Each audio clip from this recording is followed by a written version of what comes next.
बिस्मिल्लाहिर्रहमानिर्रहीम। अस्सलामु अलैकुम वरहमतुल्लाहि वबरकातुहू। अज़ीज़ तलबा व तालिबात, मुअज़्ज़ज़ व मोहतरम नाज़रीन व सामीन व नाज़िरात व सामियात, प्रोफेसर डॉक्टर हाफिज़ मोहम्मद मुश्ताक आपसे मुखातिब है और आप समाअत कर रहे हैं doctor Hafiz Mohammad Mushtaq YouTube channel. Punjab public service commission में इस्लामियात की लेक्चरशिप के लिए अपीयर होने वाले तमाम तालबा व तालिबात जो अपने इंटरव्यूज़ की तैयारी कर रहे हैं, आज का लेक्चर उनके लिए है जो कि हदीस, इल्म हदीस और मतन हदीस पर मुश्तमिल है। चंद अहम पॉइंट्स जो कि जिस बेस पर आपने इस सब्जेक्ट की तैयारी करनी है उसको आप ज़हन नशीं कर लें। एक बात ज़हन में रख लें कि हदीस वो सब्जेक्ट है कि जो बहुत वसी होने के साथ साथ इस पर तारीख़ के अंदर एतराज़ात बहुत ज़्यादा किए गए हैं, उंगलियां उठाई गई हैं, मुस्तशरिकीन ने ख़ास तौर पे बहुत ज़्यादा एतराज़ात किए हैं और सबसे ज़्यादा जो एतराज़ात हुए हैं वो किताबत हदीस पर हुए हैं कि हदीस जो है बाद में लिखी गई, जिसकी वजह से इसके असर और नकल होने में पहचान नहीं हो सकती, या फिर इसके अंदर बादशाहों को खुश करने के लिए बातें ऐड की गई वगैरह वगैरह। तो आप लोग इसके अंदर जो है सबसे पहले हम बात करते हैं उलूमुल हदीस यानी इल्म हदीस पर। जैसे आपने इल्म कुरान या असूल तफसीर पढ़ा, इसी तरह असूल हदीस या उलूम हदीस जो कि काफ़ी ज़्यादा बुक्स हैं इस पर लिखी गई हैं। आपका जो सिलेबस है एमए का, उसके अंदर जो किताब शामिल है वो नुखबतुल फ़िक्र है। ये है अल्लामा इब्न हजर अस्कलानी की। अल्लामा इब्न हजर अस्कलानी जो है, इनका ये हजर ये उनके आबा व अजदाद में किसी का नाम था जिस वजह से वो मारूफ़ हुए। असल में उनका नाम अहमद है, शहाबुद्दीन उनका लक़ब है और अबुल फ़ज़ल उनकी कुनियत है। तो इनकी ये किताब जो है नुखबतुल फ़िक्र, इसका कुछ तारुफ़ इस हवाले से है। इस किताब का नाम है शरह नुखबा, जो आम तौर पर नुखबतुल फ़िक्र के नाम से पहचानी जाती है। अल्लामा इब्न हजर अस्कलानी ने ये किताब जो है अरबी ज़ुबान में लिखी और ये असूल हदीस की एक बहुत जामे किताब है और अरब व अजम में ये किताब पढ़ाई जाती है। ये जो किताब है ये बुनियादी तौर पर नुखबतुल फ़िक्र फ़ी मुस्तलाह अहलुल असर, ये किताब का नाम है मुकम्मल, जिसकी शरह फिर ख़ुद उन्होंने ही अल्लामा इब्न हजर अस्कलानी ने लिखी, जिसका नाम नुज़हतुन नज़र रखा और यही फिर किताब शरह नुखबतुल फ़िक्र कहलाई। यानी नुज़हतुन नज़र जो है इसी को शरह नुखबतुल फ़िक्र यानी नुखबतुल फ़िक्र की ये शरह है।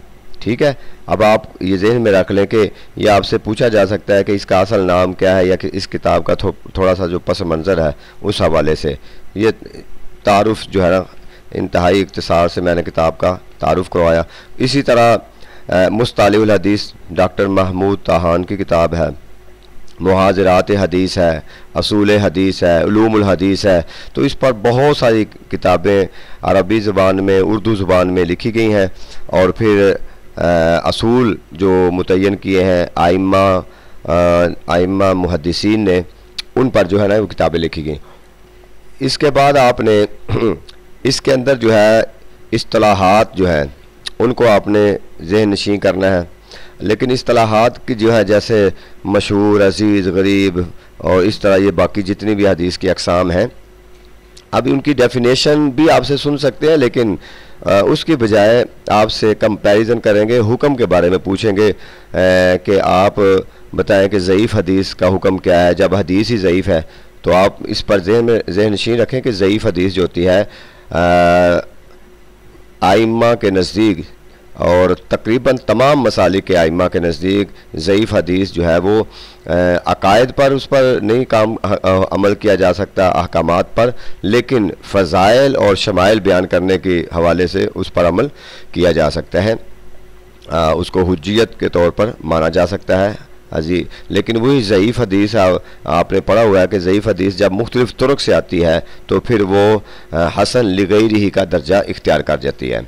ठीक है, उसके अलावा जो आपको हदीस की इस्तिलाहात के अंदर मुख्तलिफ़ इस्तिलाहात हैं वो आपको अच्छे तरीके से आनी चाहिए और उसके ऊपर आपको कम से कम एक एक दो दो किताब का तारुफ होना चाहिए। आपसे पूछा जा सकता है फ़न अस्माउल रिजाल क्या है, यानी अस्माउल रिजाल से मुराद ये है कि रावियों के हालात ज़िंदगी के बारे में जहाँ इंफॉर्मेशन मिलती है वो अस्माउल रिजाल कहलाती हैं। अल्लामा इब्न हजर अस्कलानी की किताब तहज़ीब तहज़ीब है, फिर इसके अलावा तहज़ीबुल कमाल है, फिर अल इसाबा है, बहुत सारी किताबें जो इस पर लिखी गई हैं। बल्कि अगर आप यूँ समझें और इसको ज़हन नशीं करें कि हुज़ूर अलैहिस्सलाम के अक़वाल की हिफाजत के लिए आइम्मा व मुज्तहिदीन और अस्माउल रिजाल के माहिरीन ने 5 लाख लोगों की ज़िंदगियों को महफूज किया, सिर्फ़ इसलिए कि हमें ये अंदाज़ा हो कि ये शख्स जो कहता है मेरे पास ये हदीस है तो इसका बायोडाटा पहले इकट्ठा करके देखें कि इसकी अपनी हैसियत क्या है। तो इस पर बहुत सारी किताबें लिखी गई, अरबी में भी लिखी गई, फिर उनकी ट्रांसलेशन की गई और आज तक हम तक पहुंची और हर रावी के बारे में अब फाइनल डिसीजन आइम्मा ने कर दिया। तो ये जहां पर आपको मालूमात मिलेगी वो होगा अस्माउल रिजाल। एक इसका इल्म होता है इल्म जरा व तादील। जरा आपको पता है जरा किसे कहते हैं? ज़ख़म को कहते हैं, यानी ऑपरेशन करना। इसके अंदर छानबीन की जाती है, उसको परखा जाता है, हदीस को भी परखा जाता है और रावियों को भी परखा जाता है। और एक बात ज़हन में रख लें, हदीस को परखने के लिए 2 तरीके हैं, एक है असूल रिवायत और एक है असूल दिरायत। ठीक है, ये मैं बहुत अहम चीज़ें बता रहा हूँ और शॉर्टली बता रहा हूँ।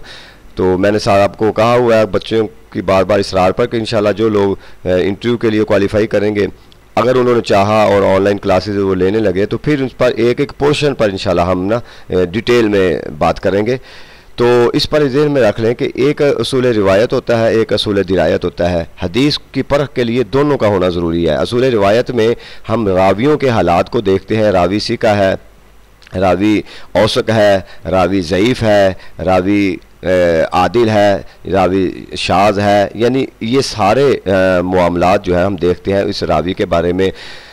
लिका उसकी साबित है, मुआसरत है उसके अंदर साबित है या नहीं है। जैसे हमने पढ़ा हुआ है कि इमाम बुखारी कहते हैं जब हम किसी से रिवायत लें और वो कहता है कि मैंने फ़लाँ से रिवायत ली है, तो वो फ़लाँ या उसका उस्ताद या उसका जो भी हम असर है जिससे उसने हदीस ली है, तो उसकी मुआसरत के साथ उसका लिका होना भी ज़रूरी है, यानी मुलाकात होना भी ज़रूरी है। ये एक मेन डिफरेंस है हदीस बुखारी और हदीस से सही मुस्लिम में, कि इमाम मुस्लिम कहते हैं कि उनका मुआसरत का होना ही काफ़ी है, यानी कि हम असर होना काफ़ी है, लिका का होना ज़रूरी नहीं है। जबकि इमाम बुखारी कहते हैं कि लिका का होना भी यानी मुलाकात का होना भी ज़रूरी है। मुमकिन है हम असर बंदे होते हैं बहुत सारे, मगर उनकी बाज़ औक़ात मुलाकात नहीं हो सकती।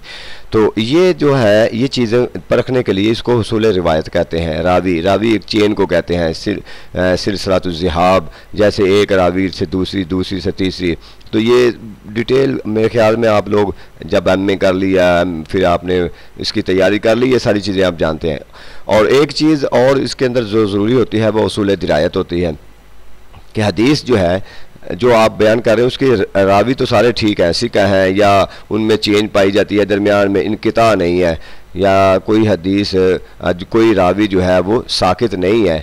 ठीक है जी, रावियों का सिलसिला ठीक है। अब आगे देखना है जो वो बात कर रहे हैं क्या वो बात इस लेवल की है कि उसको हदीस माना जाए, इसको कहते हैं उसूल दिरायत। ठीक है, यानी उस मतन को परखना। और देखें हुज़ूर अलैहिस्सलाम का फरमान जो है वो तो एक उस फरमान का एक मेयार है, आपके इरशादात का एक मेयार है। जब कोई शख्स बात घड़ेगा अपनी तरफ से कोई बात कहेगा, वो जितना भी काबिल होगा, जो भी होगा, हम जिस लेवल का भी होगा, ज़ाहिर है वो एक आम सा इंसान होगा और थोड़ा सा ज़हीन भी होगा या कोई असूल कवानीन जानने वाला होगा।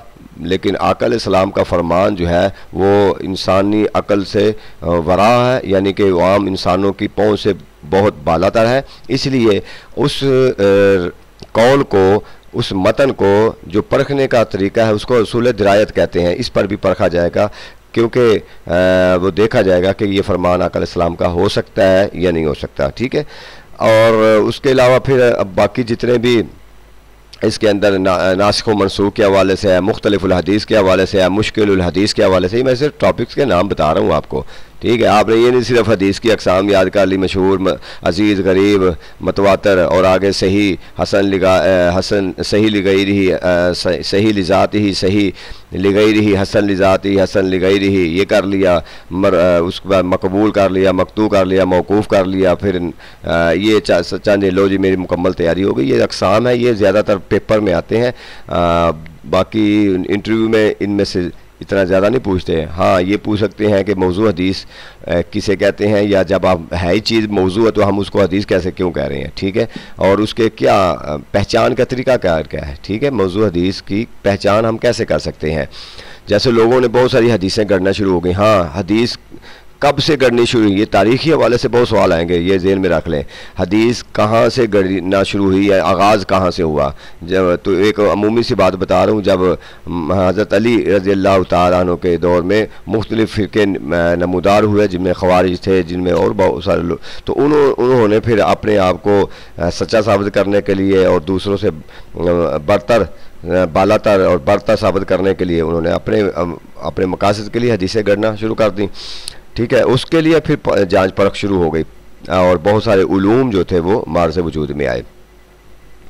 इसी तरह अल-किफ़ाया ख़तीब बगदादी की किताब है, बहुत ज़बरदस्त किताब है इसी उन्वान पर।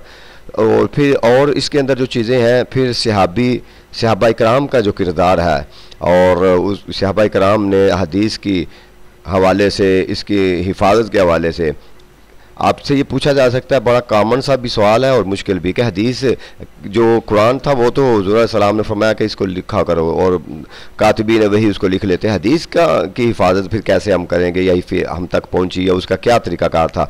तो ये आपने वो हिफाजत हदीस के हवाले से जो उसके ज़राए हैं मुख्तलिफ, वो आपने यकीनन याद किया होगा, जिसमें कि सहाबा इकराम हदीस को हिफ़्ज़ भी कर लेते थे, यानी हिफाजत का एक ज़रिया था हिफ्ज़ुल हदीस। सहाबा इकराम अहादीस को अपनी सीनों में महफूज कर लेते थे, जैसे कुरान को महफूज करते।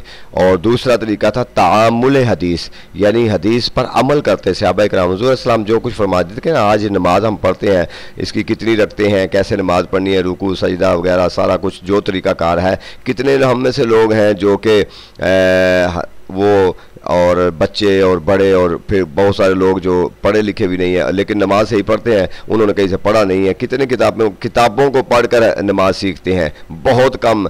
तो कैसे नमाज सीखते हैं, अमल के ज़रिए, यानी जब बड़ों को देखते हैं नमाज पढ़ते हुए तो छोटे भी वो सीख जाते हैं, फिर वो बड़े होंगे तो उनके छोटे सीख जाएंगे। तो ये तामुल हदीस से है ये सारा कुछ, ठीक है। सवा करते हैं, हम वज़ू करते हैं, हम जो भी आका अलैहिस्सलाम की किसी भी सुन्नत पर अमल करते हैं, तो ये सारी हदीस जो है ये भी हिफाजत का एक ज़रिया है, तामुल हदीस। और तीसरा ज़रिया था किताबत हदीस, यानी हदीस बाकायदा लिखी गई। इस पर आप अगर बात कर लेंगे, यानी आपका सामने इंटरव्यू लेने वाला मुमकिन है अगर वो हदीस का स्पेशलिस्ट हुआ तो वो किसी भी बात को आगे लेकर चल सकता है। वो किताबत हदीस पर बात होगी, वो कहें जी ये देखो ये हदीस आपके सामने है, ला तक्तबू अन्नी गैरल कुरान, कुरान के अलावा मुझसे कोई बात ना लिखा करो, तो क्या जवाब देंगे जी इस पर। हमेशा तहम्मुल के साथ, बुर्दबारी के साथ, धीमे मिजाज के साथ, मुस्कुराते हुए, अच्छे चेहरे के साथ, खूबसूरती के साथ, अच्छे तलफ़्फ़ुज़ की अदायगी के साथ आपने जवाब देना है कि सर ये बिल्कुल ऐसी बात है, ये फरमान हुज़ूर सल्लल्लाहु अलैहि वसल्लम ने फरमाया। लेकिन ये ख़ास इस पर उलमा ने जो वज़ाहत की है कि ये ख़ास वक़्त तक के लिए था जब कुरान नाज़िल हो रहा था, और मकसद ये था कि कहीं कुरान और हदीस जो आपस में गड़बड़ ना हो जाएं। लेकिन जब कुरान कंप्लीट हो गया और बाकायदा लिखा गया तो फिर इसी दौरान फिर कुछ सहाबा इकराम हदीस लिखते भी थे, हुज़ूर सल्लल्लाहु अलैहि वसल्लम से बाकायदा तौर पर इजाज़त लेते थे, लिखते थे। और किसी ने कहा कि ये फ़लाँ सहाबी जो है वो हदीस लिखता है, हालांकि आप बाज़ औक़ात गुस्से की हालत में होते हैं और बाज़ औक़ात आप मुस्कुराहट और खुशी के आलम में होते हैं। तो हुज़ूर सल्लल्लाहु अलैहि वसल्लम फरमाया लिख लिया करो, अल्लाह की इज़्ज़त की कसम इन होंठों, इस ज़ुबान में सच के अलावा कुछ नहीं या हक़ के अलावा कुछ नहीं निकलता। तो आका अलैहिस्सलाम के सामने हदीसें लिखी जाती थी, फिर आपने जो खतूत लिखे वो भी आपका फरामीन है, यानी ये लिखने का रवाज था। खतूत बाकायदा लिखे जाते हैं, मुआहदात लिखे थे, मिसाक मदीना, सुलहनामा हुदैबिया, ये रिटन शेप में है। तो लिखने का, क्योंकि मुस्तशरिकीन के सबसे बड़ा इतराज़ है कि वो लिखने का रवाज नहीं था, तो लिखने का बिल्कुल रवाज था। जो फिर जो है ना हज़रत अमर बिन आस जो है उनका सहीफ़ा सादका है, फिर सहीफ़ा सही है, हज़रत अली का सहीफ़ा है, फिर इस तरीके से मुख्तलिफ सहाइफ लिखे गए बाकायदा तौर पर। ठीक है, मैं बिल्कुल जो है ना ब्रीफली चीज़ें बता रहा हूँ आपको और तेज़ी के साथ बता रहा हूँ, क्योंकि चीज़ें बहुत सारी हैं तो एक लेक्चर में सारी बातें। फिर उसके अलावा इस पर बात हो सकती है कि अल्फाज अदा करते हैं ना, हदीस को अदा करने का तरीका क्या है, तहम्मुल हदीस। तो जैसे कहते हैं समीतु रसूल अल्लाह सल्लल्लाहु अलैहि वसल्लम, ठीक है, ये एक तरीक़ाकार है। फिर क्या कोई है अन कज़ा, अन शुरू में आ जाता है, इसको हदीस मुअन्न कहते हैं। तो यानी ये जो अल्फाज है हदीस को अदा करने में, इसमें टॉप का क्या है, समीतु रसूल अल्लाह सल्लल्लाहु अलैहि वसल्लम। ठीक है, एक है काला रसूलुल्लाह सल्लल्लाहु अलैहि वसल्लम, रसूलुल्लाह सल्लल्लाहु अलैहि वसल्लम ने फरमाया। अब रसूलुल्लाह सल्लल्लाहु अलैहि वसल्लम ने फरमाया, मगर उसने हो सकता है किसी और से सुना हो। जब सहाबी ने कहा समीतु रसूलुल्लाह सल्लल्लाहु अलैहि वसल्लम, मैंने रसूलुल्लाह सल्लल्लाहु अलैहि वसल्लम से सुना, वो अपने खुद गवाही दे रहा है, तो ये हदीस की अथेंटिसिटी के हवाले से और अल्फाज में सबसे आला दर्जा रखती है। ठीक है जी, इसको अल्फाज अदाए हदीस कहते हैं। और उसके बाद फिर जो है ना हदीस पर तसानीफ, फिर शरह लिखी गई। फिर आपने बुखारी पर जी बुखारी को देखा है, पढ़ा है जी, कितने चैप्टर पढ़े हैं जी। ठीक है, इसकी शुरुआत में से कोई एक शरह बता दें। ठीक है, इब्ने हजर अस्कलानी की ने भी इस पर शरह लिखी है। उसके अलावा वो क्या उनका नाम है, कारी मुल्ला अली कारी क्या नाम है, उन्होंने भी इस पर शरह लिखी है। बहुत सारी शुरुआत लिखी गई हैं। तो ये मैंने कहा ना, मैं डिटेल में अब सारी चीज़ें कम वक्त में नहीं बता सकता। इसी तरह मुस्लिम शरीफ की है, उन पर शुरुआत लिखी गई हैं बहुत सारी।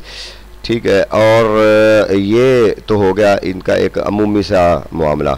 उसके बाद आगे है तारीख़ हदीस के अंदर बहुत सारे सवालात आपसे पूछ जा सकते हैं, जिनमें तदवीन हदीस का मामला है, उलूम हदीस पर आपने थोड़ी मेहनत करनी है कि इल्म हदीस पर कौन कौन सी किताबें लिखी गई और किस किस इल्म पर किताबें लिखी गई, वो उस पर आपने पढ़ना है। उसके बाद है जो हुज्जियत हदीस, हिफाजत हदीस। हाँ, एक दरमियान में बात आ गई कि हदीस की हैसियत क्या है। ये आपसे सवाल पूछा जा सकता है, हदीस की हैसियत क्या है, क्योंकि कुछ लोग कहते हैं हदीस की सिर्फ तशरीही हैसियत है, बल्कि उससे भी एक दर्जा आगे पहुँचे हुए हैं कुछ लोग। वो हदीस को सिर्फ उस हदीस को मानते हैं जो हदीस कुरान की आयत की मुवाफ़क़त करती हो और उसके मुताबिक हो, बस उसके अलावा उनके नज़दीक कोई और हदीस की हैसियत नहीं है। एक और तबका है जो कहते हैं हदीस की तशरीही यानी शरह करती है कुरान की, सिर्फ ये है उसकी हैसियत है। लेकिन जो जमहूर आइम्मा है और जमहूर अहले सुन्नत और मुसलमान हैं, उनका अकीदा है कि हदीस की तशरीही हैसियत भी है और हदीस की तशरीही यानी आयन से तशरीह शरीयत जिससे निकला है, तशरीही हैसियत भी है। दोनों हैसियत है, क्यों कुरान खुद कहता है मा आताकुमुर रसूल फ़ख़ुज़ू व मा नहाकुम अन्हु फंतहू, जो रसूल तुम्हें देता है ले लो, जिससे मना करता है वो बाज रहो। तो ये वाज़े कुरान की आयत कह रही है कि इसकी दोनों हैसियतें हैं हदीस की।